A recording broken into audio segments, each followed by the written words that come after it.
సత్యసాయి జిల్లా కదిరి పట్టణంలో వెలిసినటువంటి ప్రసిద్ధ పుణ్యక్షేత్రమైనటువంటి నాటి లక్ష్మీ నరసింహస్వామి వారి ఆలయానికి 5 కిలోమీటర్ల దూరంలో ఉన్నటువంటి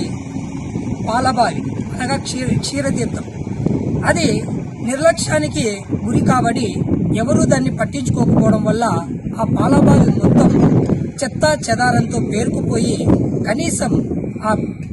తీర్థంలోకి దిగాలన్నా ఆలోచించాల్సిన పరిస్థితి వస్తుంది. దాన్ని మేము దృష్టిలో పెట్టుకొని కావచ్చు కదిరి పట్టణం నుంచి కొంతమంది యువకులంతా కలిసి